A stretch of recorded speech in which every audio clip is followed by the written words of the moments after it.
Good afternoon, everyone, and welcome to our virtual annual general meeting today. My name is Morven Brooks, and I am the Chief Executive Officer at Disability Equality Scotland. I can confirm that we have more than 15 members present today, so I would like to open this AGM and welcome our members. I would also like to confirm that as we are more than 15 voting members present, this general meeting is quorate. Some of you have might become very familiar with Zoom over the last year. Allow me to explain how today's meeting will run and how you can interact with us. At any time during this webinar, you will have the opportunity to submit your questions. To do this, just type your question into the Q&A box in the bottom control panel.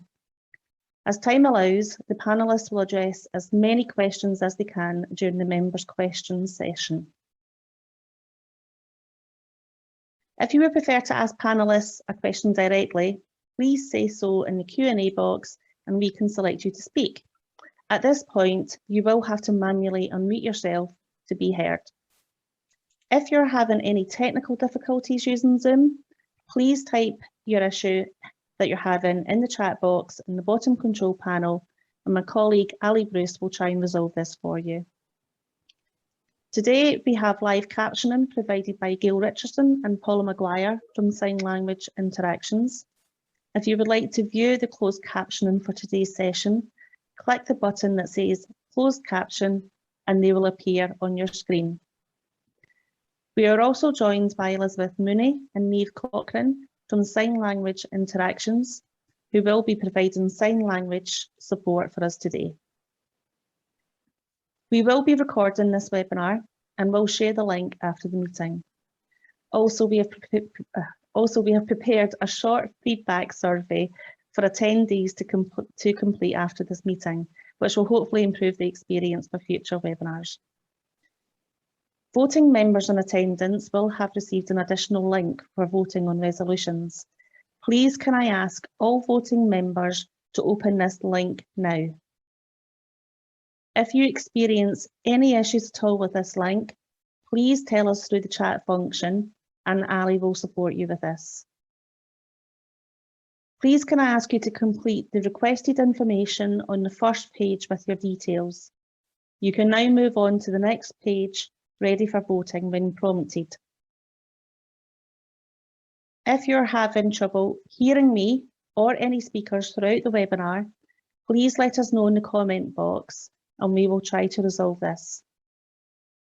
Before I pass you over to Linda, I would like to pass on my sincere thanks to Susan Fulton, who is retiring from our Board of Directors after serving her term with us today.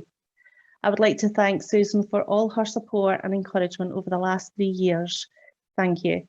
I'd now like to introduce you to Linda Bamford.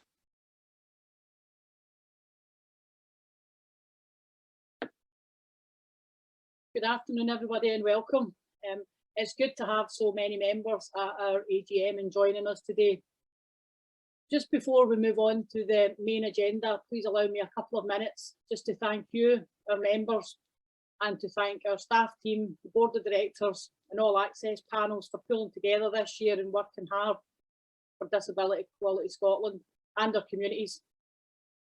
Thanks for working so hard for disabled people in Scotland, many who have turned to us for guidance and support in uncertain times. The past year, actually the past 18 months has been like no other, with the public health pandemic COVID-19, and this has affected all of us in different ways, but there's no doubt that disabled people and their family groups have been disproportionately affected by the pandemic, and we felt it the hardest. It truly has been unusual times and it's been hard. It's been hard to remain independent. It's been hard to keep well while support packages have been withdrawn or cut back, and while many people have had to shield, and when it's felt like some government policies and some of the plans to get us through the pandemic have overlooked what disabled people and their families needed. We're grateful to our membership for sharing your challenges and your experiences with us during these difficult times. Our team have worked tirelessly to find ways that work to connect with you and to make sure that you had the opportunity to engage with each other and tell us what was affecting you and what we could maybe do to try and make things even a little bit better. Our team worked hard to make sure your voices were heard, especially when these voices could go into making sure that any plans that were being made to see us through the pandemic and coming out of lockdowns were based on what you were telling us that you needed. So just rounding up my thanks for today, can I thank all our members for sharing your experiences and allowing us to be your voice and use these experiences to advocate for plans and policies that have our needs and equality and human rights at the centre. We're all human rights defenders, and our staff team, access panels and your board of directors keep this role at the heart of everything that they do. So thanks to our staff team. I know how hard they've worked this year and how receptive the team have been to working differently, working at pace, but working with passion and commitment to put the needs of our members at the forefront and at the heart of the work that they were doing. It's truly refreshing to work with such a can-do team, so thank you. I'd also like to thank my board of directors. The board have remained fully engaged this year, and they have brought challenge, passion and vision to our board and subgroup meetings. The voices and input of our young directors has also brought a fresh focus, new ideas and further challenge to all our meetings.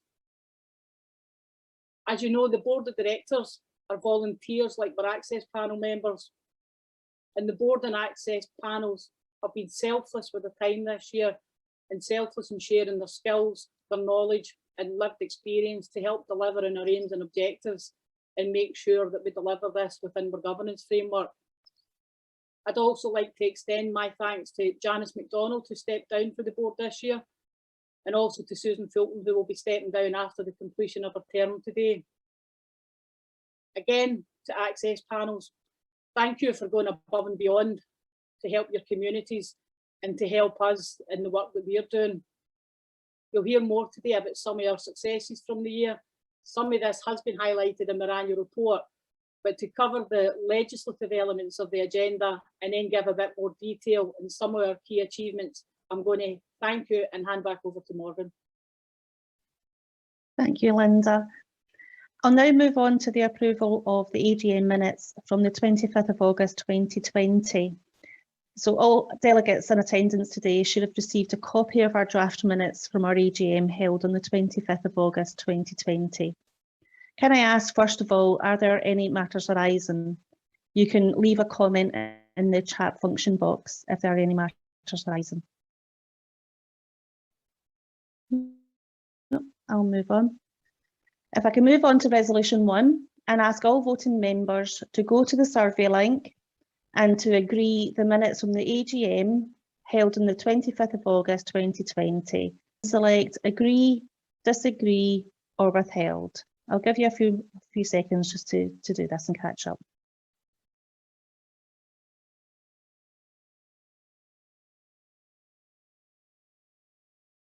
And ensure disabled people have a stronger voice and the power to make changes at home and in our society.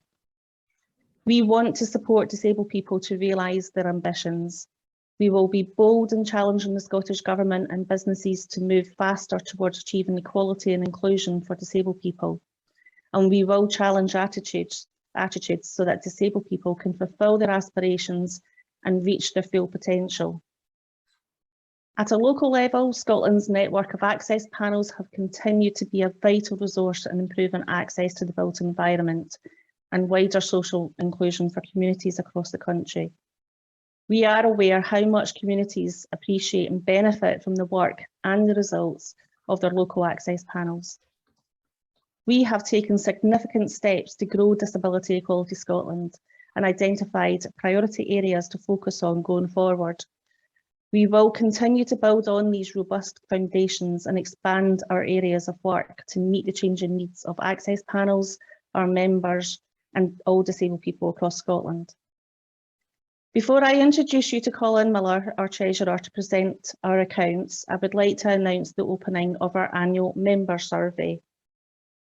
Every year, we conduct a member survey. It's important that we hear from you how we are doing and what improvements we can make to your membership. Please do take the time to complete the survey. We will send the survey to you all by email or by the format you have indicated to us when you first joined. I would now like to introduce you to Colin Miller, our Treasurer, to present our accounts. Many thanks. Good afternoon, everyone. I'll present the accounts for the fiscal year 2020 to 2021.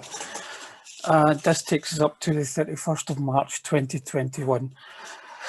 The accounts for this period have been very positive. There was an increase of income over expenditure of £30,983 for the year, compared to £1,300.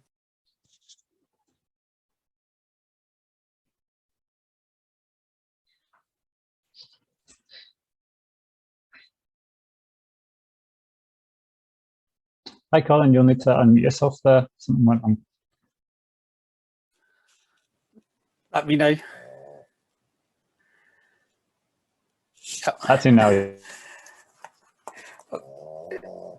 Did anybody get any of it at all?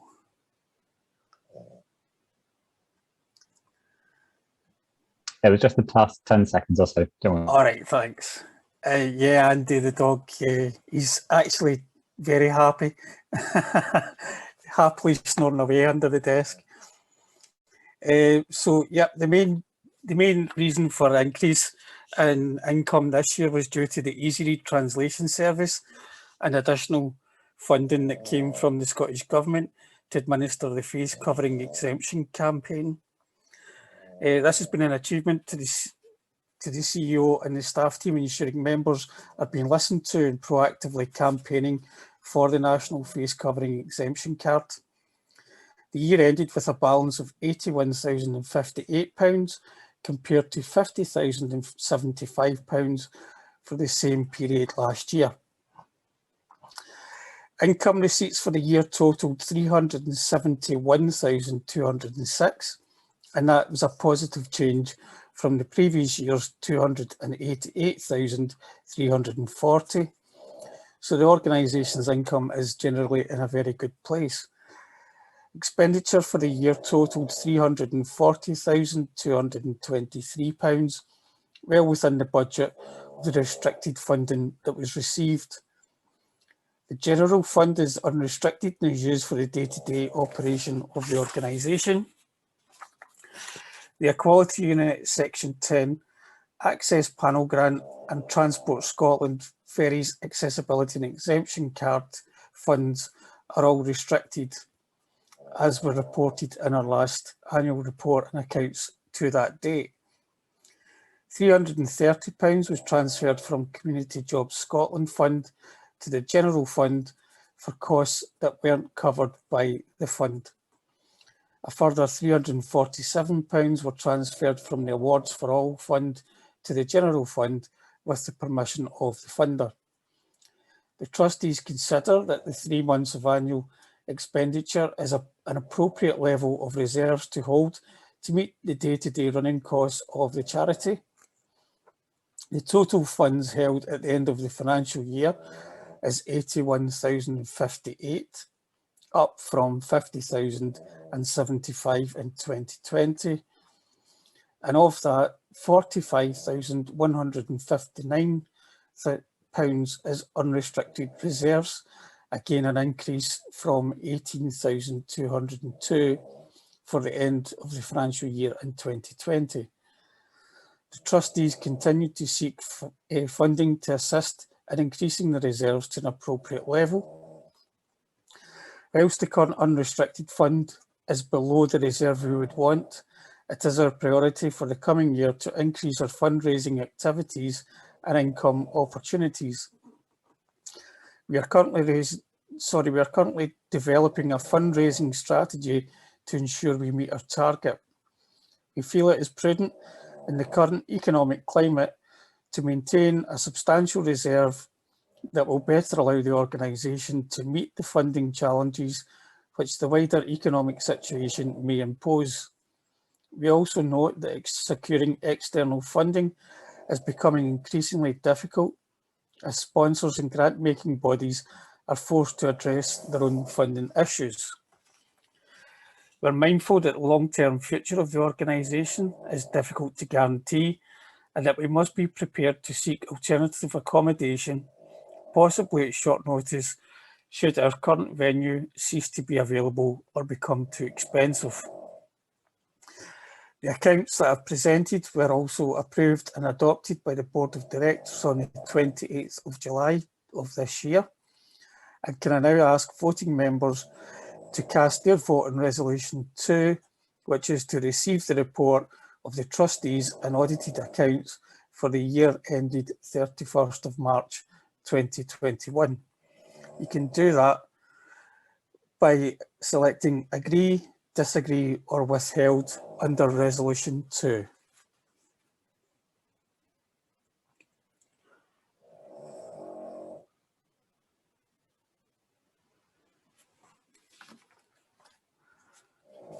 I'll now move on to the review of fees and subscriptions payable by members. The fees and subscriptions will remain unchanged for the following year. Can I now please ask voting members to vote on Resolution 3 to approve the fees and subscriptions payable by members, and that is that there will be no change. Please select agree, disagree or withheld for Resolution 3 to approve fees and subscriptions payable.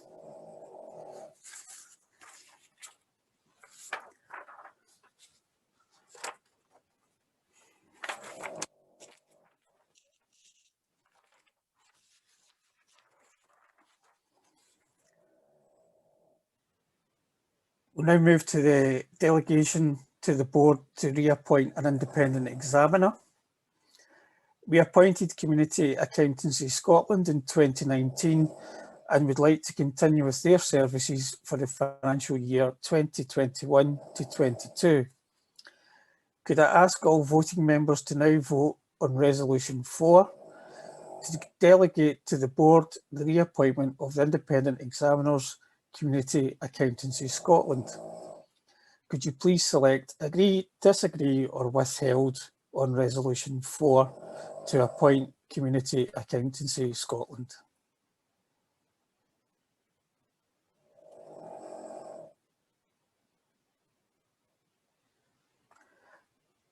Once everyone has voted in the resolution, can I please ask voting members to now click on Next for the election and re-election of directors voting? And I'll hand you back to Morgan. Thank you, Colin. That was fantastic. Thank you. I'll now move on to the election of board directors. If you can allow me to explain the voting process, please. All voting members will now be on the board members elections page in the survey link provided. I will talk through each vote one at a time, asking you to vote after each one. Please use the chat function if you experience any problems, and Ali will be able to assist you.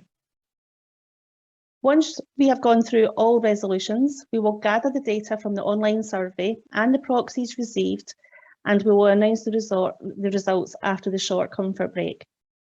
I can confirm that we received 15 proxy votes in advance of today's meeting. Resolutions are proposed as an ordinary resolution.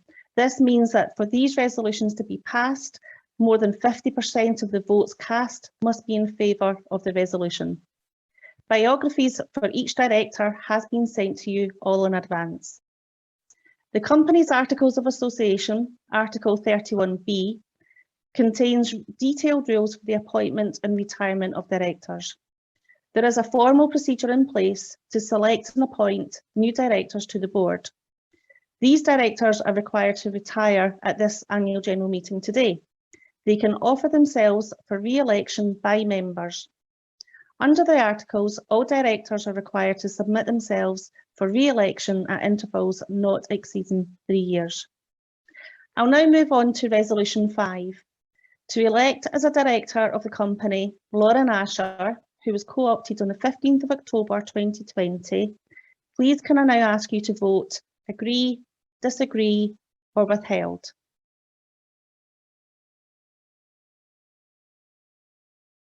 Okay, I'll move on to Resolution 6. To elect as a director of the company, Rhiann Forrest, who was co-opted on the 15th of October 2020. Please vote agree, disagree, or withheld.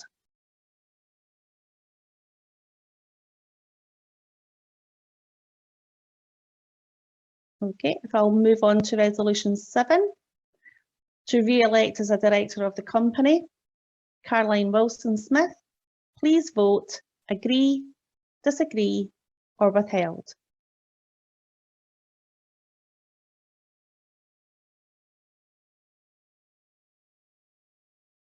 I'll move on to resolution 8, to re-elect as a director of the company, Colin Miller. Please vote agree, disagree, or withheld.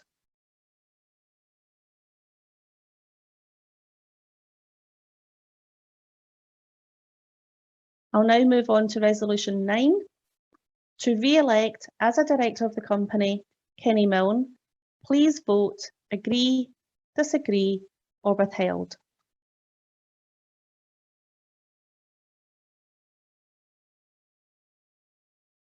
I'll move on to resolution 10, to re-elect as a director of the company, Maureen Morrison. Please vote agree, disagree, or withheld.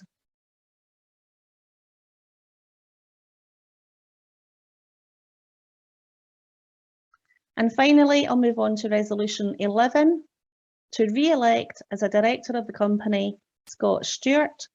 Please vote agree, disagree, or withheld. Once you've submitted all your votes on the form, if you can now click on submit, you must click on submit or your vote won't be submitted. We'll now take a short 10-minute comfort break to allow us to verify all the votes that have come in, and then we'll announce the results after the comfort break. So if I can confirm, we'll come back at 1:45. It's 45. 1:45, and we'll resume from there. Many thanks.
Okay, welcome back everybody, and thank you so much for your patience while we counted and verified the survey results for the voting. So the results are now in and have been counted and verified, and I can confirm the following. Lauren Asher has been elected as director, receiving more than 50% of votes. Rhiann Forrest has been elected as director, receiving more than 50% of the votes. Caroline Wilson-Smith has been re-elected as director, receiving more than 50% of votes. Colin Miller has been re-elected as director, receiving more than 50% of votes. Kenny Milne has been re-elected as director, receiving more than 50% of votes. Maureen Morrison has been re-elected as director, receiving more than 50% of votes. And Scott Stewart has been re-elected as director, receiving more than 50% of votes. Thank you so much for your patience during that voting period. I'd now like to introduce or go on to our member section, questions section. And I'd now like to introduce to you all our board of directors who have joined us as panellists for this session. So first of all, I'd like to introduce Linda Bamford, our convener. Linda was appointed as a director on the 14th of November 2016 and is now in her second term. Linda has a passion for equality and doing the right thing and strives through her work and volunteering to bring about transformational changes that will assist everyone to lead their lives as they choose.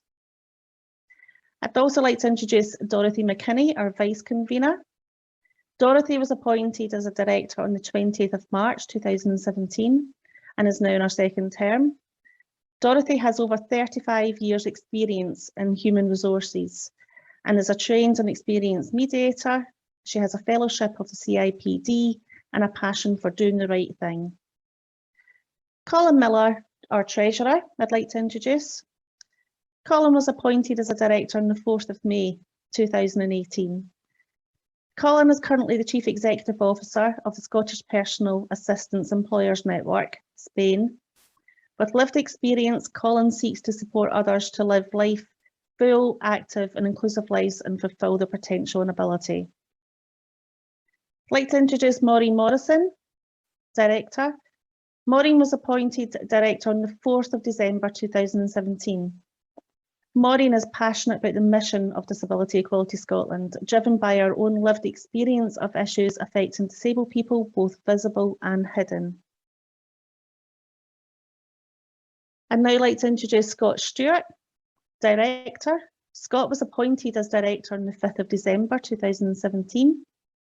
As Manager for Disability Information Scotland, an organisation supporting disabled people, Scott is aware of the challenges experienced by disabled people, their families and carers, and constantly strives to break down the barriers that hinder the opportunities of disabled people in our society.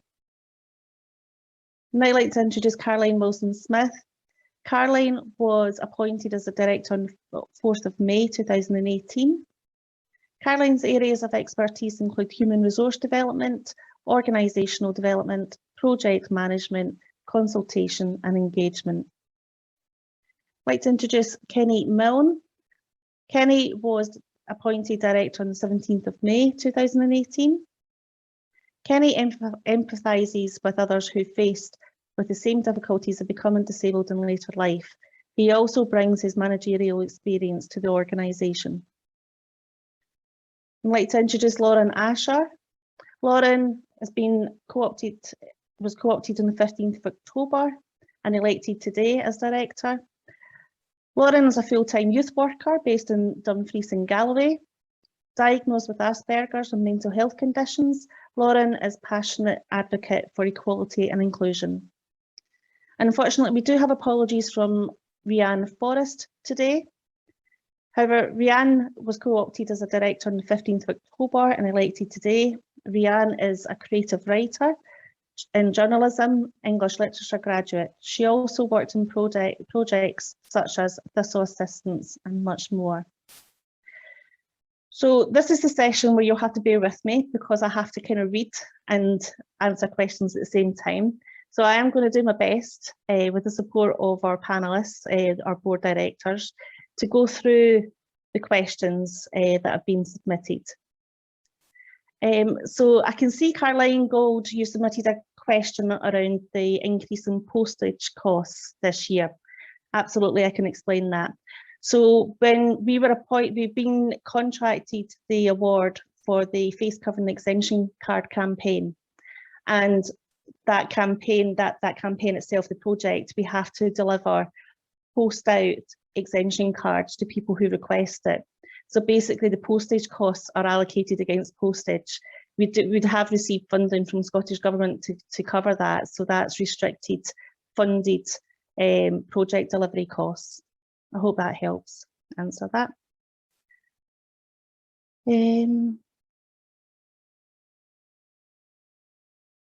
Caroline, again, I can see that you've asked a question on additional employment costs. Again, new staff covered under the exemption campaign, and we were recently awarded, but it won't be in this finance, actually, it won't be in this financials, but any new staff, there hasn't been any pay rises as such, but there was the staff for the exemption card campaign, that would be the increase in employment costs with that. Is it Trace C? Sorry, I'm not quite sure what your full name is there then. I'd like to answer your question. You're looking for some information about joining an access panel. Contact us directly. My colleague Ian or Ali, they can get in touch with you and give you some more information about where your closest access panel is, and they'll be more than happy to support you there. Does any director want to come in at this point? I'm just kind of going through the questions. I'm not seeing any additional questions there to cover.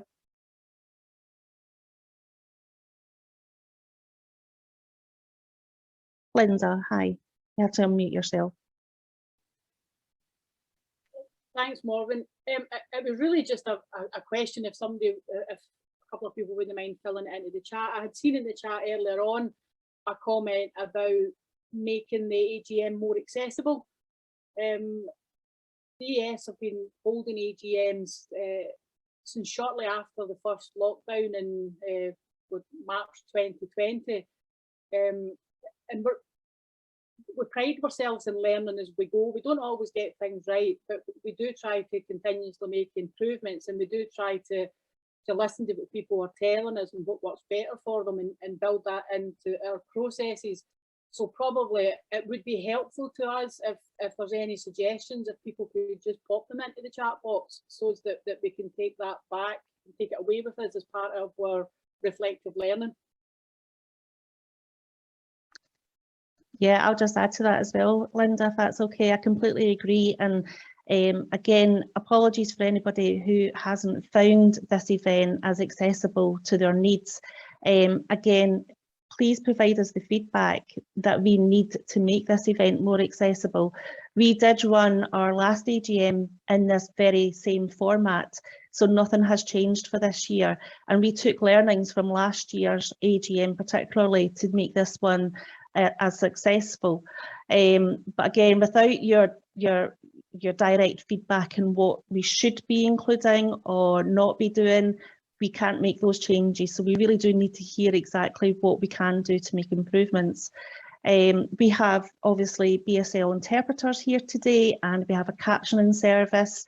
Again, if there's anything else that we should be considering with regards to accessibility, again, please share that with us. It'd be really helpful. Thank you.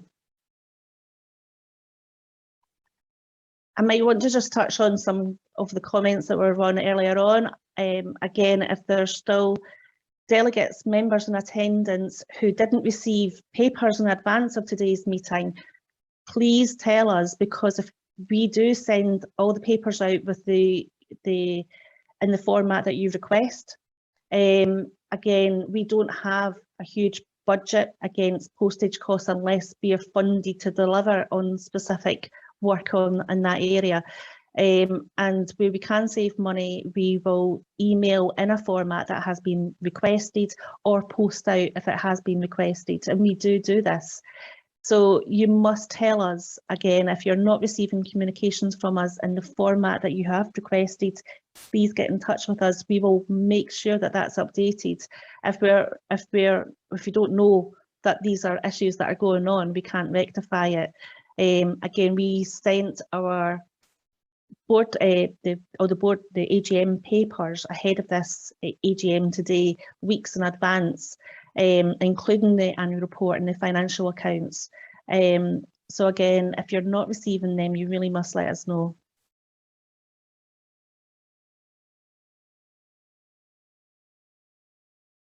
Again, Jamie, I can see that you're saying that you only received an email yesterday. Again, please get in touch with us because we have been sending communications out for the last few months on our AGM. Again, if we're not aware of this, we can't rectify it for you. That's really helpful. Again, I think it's really important for this session, for a member session, is to hear of your suggestions. Where do you want Disability Equality Scotland to go? What would you like us to focus on? Throughout my own update, I provided an update in the achievements on many areas around inclusive communication and the work that we're doing around accessible travel and supporting the Access Panel network.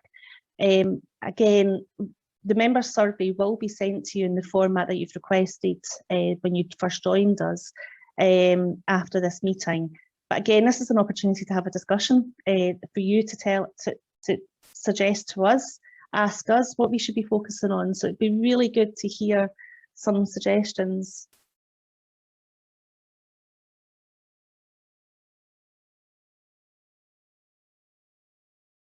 Thanks, Kirsty. Again, I'm just following the chat here as well. So again, if you need more support with the Access Panel, again, yeah, absolutely. I can ask Ian to get in touch with you. That's not a problem at all. Again, get in touch with Ian, have that discussion, tell us what you need, what support you actually need, what with, and we'd be more than happy to do that with you, not a problem. And thanks, Tracy. I think you did confirm, you did receive confirmation of receiving members' information, so that's good. Okay, directors, sorry, Linda, I see your hand up there. Sorry, there's so much going on a Zoom call, isn't there? I'll bring you in. Yeah, it was just your previous point about what members need from us. It was just to say that our weekly polls have been invaluable, particularly during lockdown, because we were able to reach out and get quite a lot of information back really quickly. And it went from the process where we were reaching out to our members to make sure what they were coming back and telling us they needed went into our strategy and we're planning, and that actually evolved into people coming to us to ask our members what they needed when they were developing plans. I mentioned briefly in my introduction about some of these plans when we were transitioning out of various lockdowns, and a lot of that was what would make you feel safer coming out of shielding, what support do you need from things like public transport and some support around unpaid carers and their needs. And I think those weekly polls have been invaluable, and that's thanks to our members taking the time, not just to fill them in because they're a quick poll, but to really give us specific information that was really useful for us to take back to policy teams and to other organisations to say, look, here's some real qualitative information. This is lived experience. And that's been very powerful in getting things like the face covering exemption campaigns, but in some of the other measures that were put in transitioning between lockdowns, some of that came through the power of the testaments we were getting from our members coming through in the polls. So really just to kind of thank members for taking the time to do that. I know sometimes when they're telling us how it affects them, that can't be easy. It's not an easy thing to talk about or to type down for us, but just really grateful that they're giving us that rich source of information and giving us it so quickly especially when things were moving so quickly between various levels of restrictions and lockdowns. I agree, Linda, thank you. And thank you also, Hilary, for your message of support there as well.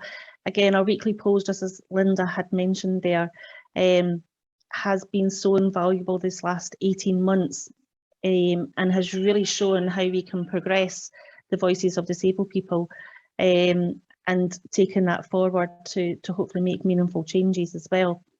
I'm just going to pick up on a few other points. Again, Andy, I do see you commenting on the structure of today's webinar. Again, this is something we will absolutely take forward as a lesson learned. Again, we held our last AGM in this format. There didn't seem to be any issues, but I am obviously hearing quite a consistent voice throughout the chat there that this is maybe not the right platform for an AGM. We could maybe open it up a wee bit more in a different format. That's something for us to consider and take forward. Again, I can see in the chat there, in the Q&A, sorry, Caroline, you're asking if we're involved in discussions regarding the social care service for Scotland. I myself and some other colleagues have been held in steering group meetings with other national disabled people organisation groups and disability organisation groups as well. So we are around the table, we are having those discussions, and we are going out to our members through our weekly polls to get members' feedback, because as a membership organisation, it's important that we actually understand the views of disabled people when we sit around the tables and attend these meetings. So we are currently doing that. If you feel that we're not, then again, I'd welcome your suggestions on who we should be, what meetings we should be part of. But as far as I'm aware, I am speaking directly to Scottish Government directorates on that particular topic at the moment. We do share a lot of information in our monthly newsletters as well as our monthly magazine and social media through Facebook and Twitter. And any other steering groups where they are looking for lived experience, we certainly do share that through our communication channels.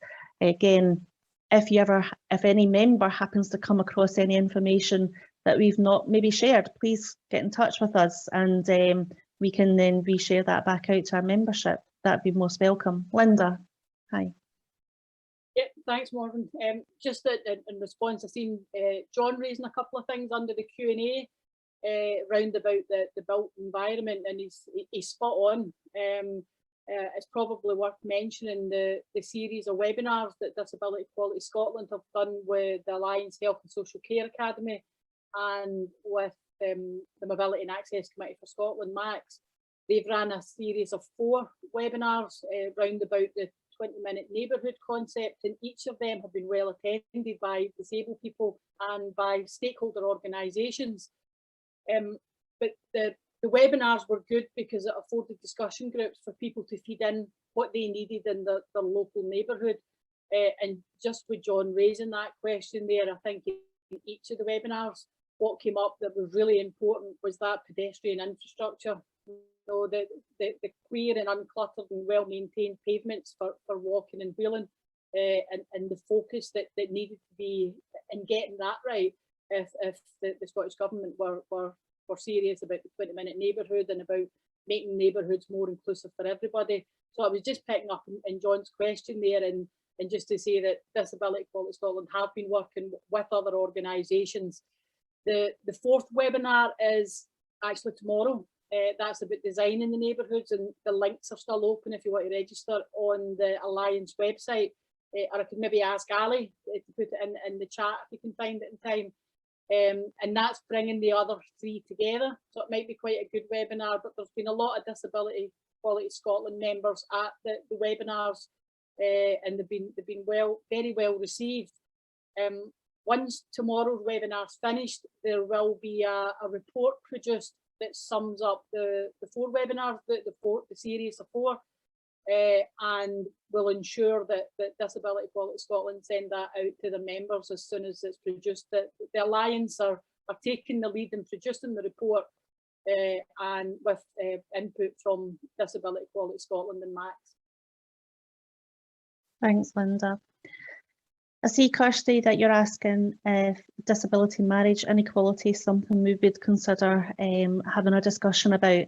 Again, more than happy for us to put a weekly poll question out to our members, get the views of our membership and a wider group of disabled people on that issue, and then see where that takes us. But any suggestions of weekly polls that you feel are emotive, or you feel really strongly that that's something as a national membership organisation we should be taking forward, again, please get in touch with us with suggestions. We always take on forward any suggestions in that respect. Peter, I do see that you've mentioned around the £500 payment to personal assistants. This is information that we have shared before, but absolutely we can share this through our social medias today to make sure that people are reminded about the deadline of tonight. That's not a problem at all. Again, it's helpful to be reminded of these things, even though we've shared information before, so it's really good. Any other director wanting to come in? Linda, you still got your hand up. You've just forgotten to take it down. I'll put it down and put it back up. I'm not another director, I'm the same one, but if you bear with it, I'm just scrolling through the Q&As, and I'd seen to Caroline there about Disability Equality Scotland getting onto some of the groups, such as the Social Confidence Steering Group. And it's just to reassure her that many of these groups are by invite. And some of the reasons we do focus polls for different ministerial portfolios is to raise their profile so that they know that we're there, especially for the groups and steering groups that are by invite. We do feed into them where we can, but we also try as hard as we can to push doors to get a seat round the table so that we can bring the voice and views of our members. The other thing about getting our members' views in other groups, I think I'm right when I say that when the newsletters, when they go out, if there's anything that's going on that's experience panels or people-led panels, like the ones that Inclusion Scotland are running, or the Social Security experience panels, we always put it in our newsletter so that our members will see that the opportunities are there, and we normally put the link and the contact details if they want to take that forward. Thanks, Linda. I'm actually going to bring in Scott here as his role. Sorry to put you on the spot here, Scott. I'm just reading Rosemary's question on the definition of disability, which is quite an interesting one, because of all the communications that we send out, it is quite challenging in a respect to reach out to those people who don't identify themselves as having a disability, and they need a clearer definition on that. Obviously, we define it in the respect under the Equality Act. If you experience difficulties with day-to-day life due to having a disability, whether that be hearing or sight loss or physical in that respect, you do have a disability, and a lot of the information that we share would be relevant, as well as long-term health conditions. But Scott, because of the Disability Information Service that you run, is there anything else you could add there? No, I mean, I think Rosemary indicates she herself has dyslexia. Now, many dyslexic people don't consider themselves to have a disability, though many do. A lot of the inquiries we'll get through our helpline are in relation to students going to university, looking for support and in the studies that they're undertaking. A lot of the conversations that we are having with individuals in that case is about how are they finding it, what are the difficulties they're experiencing day to day that wouldn't have been experienced by someone who didn't have dyslexia. It's having a conversation about just normalising how the challenges are for them and explaining that, yes, you may be disabled, but it's not a badge of, you don't have to concern yourselves about the nature of the disability. You just need to simply explain to the university exactly what the challenges are you're experiencing, and then they can come back with the support that they're willing to provide. In terms of older people, yes, we get older people coming on who perhaps have mobility issues. The example that Rosemary gives there about someone who has hearing difficulties, again, these are disabilities if the individual themselves finds life difficult. And a lot of the conversations we have tend to be along the lines of benefits that perhaps people could be entitled to. And the challenge is always then is how do you describe then those kind of difficulties to perhaps the Department of Work and Pensions, or maybe the local authority if you're claiming a blue badge. It really just differs. Everyone is completely different. But yeah, there's not a catch-all definition of what a disability is, other than we know through the Disability Act itself, the Equalities Act, of what disability is classed as. It is very different for every single individual person that comes through the helpline that we experience. That's really helpful. Thank you, Scott. Linda, you got your hand back up. Yeah, it's just in response to Caroline there around about the social and the medical model of disability. But I think we make it clear in our workings that we support the social model of disability. And I think we know that there's pieces of the Equality Act that we'll probably review and revisit, but that's the legislative tool we have just now. That's the legislative tool we've got that gives people protected characteristics, So when we have to use that, then that's what's used. But just to reconfirm that it is the social model of disability that Disability Equality Scotland, that's a mouthful, that Disability Equality Scotland would promote. No, absolutely. Thank you. I was just picking up on Andy, you were asking if our weekly polls could be repeated. All our weekly polls are held on a hub site called Have Your Say, which we keep on our homepage of our own website. And all the weekly polls are open-ended, so they don't close. But again, we could reshare that, make sure that members are aware that they've got opportunity to feed in if they've not managed to answer a weekly poll at a particular time. That's not a problem. Colin, I'm going to put you on the spot for an obvious reason here. So Caroline, you've mentioned around the £500 payment to personal assistants there. This is very much Colin's area of expertise, so I'm going to kind of refer you to Colin there. Yeah, so we know that the £500 payment was eventually opened up to personal assistants. It took quite a long time for PAs to be able to access that. And I think, speaking personally, I'm not a massive fan of the approach that they've taken, where PAs are having to make the application online themselves rather than it being done in conjunction with the person that's employing them. I find that a bit disabling, if you like.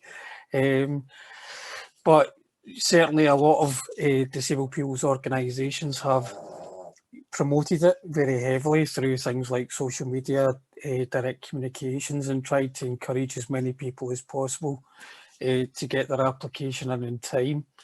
I think the last I heard from the Scottish Government, they had about 2,000 applicants, but we would estimate that's only about a third of the workforce. And that's only the workforce that we know about. Some people will be self-funding for PAs, or perhaps using Independent Living Scotland and not having contact with their local authority or HSCP. So yeah, it's been a tricky one, and certainly Spain wasn't part of the focus group talking about how to take this forward, but through contacts I had on that group, my understanding is that a lot of the payroll providers were not keen to get involved because they felt it would be too much additional work, which subsequently pushed the onus back onto personal assistants making that application themselves. So I don't know if there's much else. The closing date is, of course, midnight tonight.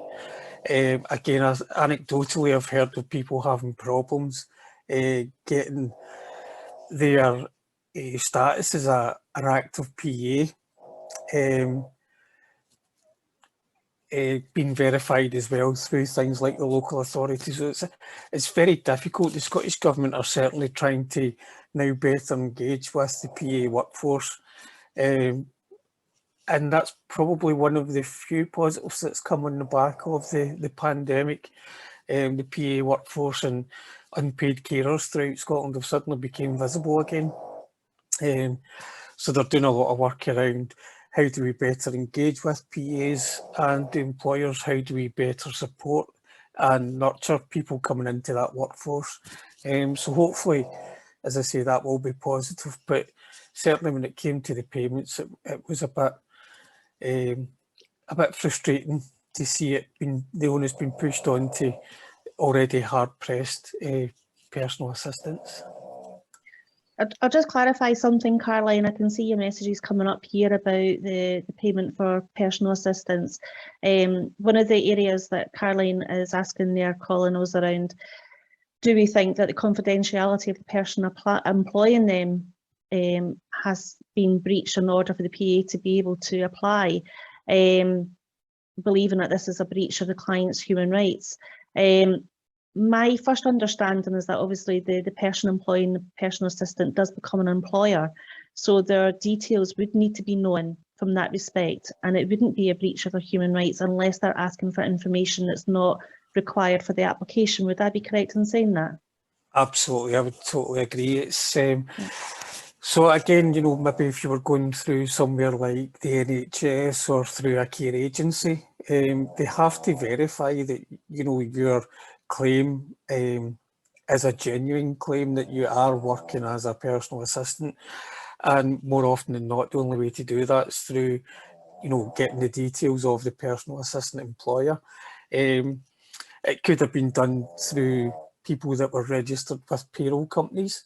That would perhaps have been an easier way for them to do it, and ensuring that they got more people the payment that they were entitled to. But as part of the agreement, when people take on a direct payment or independent living fund monies, then there's an agreement there that, you know, they're recorded as such. They become an employer and they take on all the legal duties and responsibilities of an employer. So I don't think their human rights or even their data is being breached under any act. Yeah, no, thanks, Colin. Just touching on some of the weekly poll suggestions coming through. Again, thank you for that. We will come back to the chat, and anything that we have missed, we'll contact individuals directly, if that's okay, just to get a wee bit of context around some of the suggestions, so we can take them forward. I'm just wondering, there's no further Q&A questions or nothing else in the chat to cover. Does any other director want to come in and cover anything?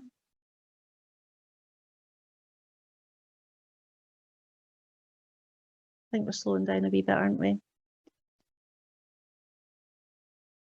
Okay, I'm not seeing very much else coming in, so what we'll do is I'll just summarise basically we'll just end the AGM, basically. But again, thanking you all for coming along today. I appreciate for some of you, it's probably been quite difficult. Again, please tell us through your feedback form that you will receive after this meeting. Give us your feedback. Without the feedback, we can't take that forward. And we do most definitely take lessons learned from that respect. Colin, sorry, and Kenny, sorry, you want to come in there. Colin, I'll bring you in first. Thanks. Sorry, I seen Caroline was saying that the PA has no right to the client's personal financial information. My understanding of the application process is that there's the employer does not disclose any personal financial information as part of the application. It's just purely verifying that they are employing someone in a social care capacity. Thanks, Colin. That's helpful. Kenny? You have to unmute yourself, Kenny.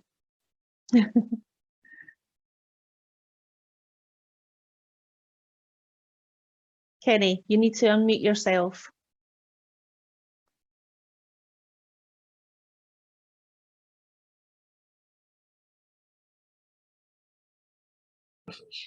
That's it. Sorry. Just let people know, if they don't already know, the NHS and community health partnerships have a legal duty now to involve people in decisions that's made about them and for them for services through service change, etc. And I know our board currently are seeking people who wish to be involved in our network. And I'm aware of our network, public networks across the other NHS boards. And they'd be delighted to hear anybody who wanted to give their views or wanted to be involved in service change or changes within a service, etc. But just let people know that if you want to know more, contact me and I can put you in touch. Thanks, Kenny. Yeah, absolutely. If anybody wants to get in touch with Kenny, you can get in touch with us and we can signpost you onto Kenny. That's not a problem at all. Colin, are you coming back in? Is your hand still up? No. No. Sorry, I was slow to get my hand back down there, but I just, again, I seen Caroline was saying that in remote and rural areas, many PAs are employed on a self-employed basis as well. That's a can of worms, but you can't be employed and self-employed. And I guess, you know, that's one of the issues that, again, you know, that's part of the reason that the application requires some verification that you are actually employed and not working on your own as a self-employed enterprise. Thanks, Colin. Andy, I'm really delighted to hear you would like to join an access panel. So after this meeting, we can share details of your nearest access panel and get the ball rolling for you. That'd be fantastic. Oh, Kirsty's beating me to it. She's going to contact you direct, so that's excellent. The powers of being online, isn't it? Instant connections. So been really a positive meeting today. So thank you all so much. Really good suggestions there. Again, don't stop them coming. Use your member survey as an opportunity to tell us what you think, how we can make improvements, or even just to tell us what are we doing right. Doesn't always need to be about the bad. We always learn from the bad, but tell us what are we doing right as well. And we'll obviously keep that going. But in the meantime, thank you all so much again for your time today and joining. It's really appreciated. And then hopefully at one point in the future, we'll get to face-to-face meetings somehow. So that'd be really good as well. So again, thank you all so much. Links for a member survey and the feedback from today would be most welcome and they'll be sent to you shortly after. So thank you and goodbye. Thank you.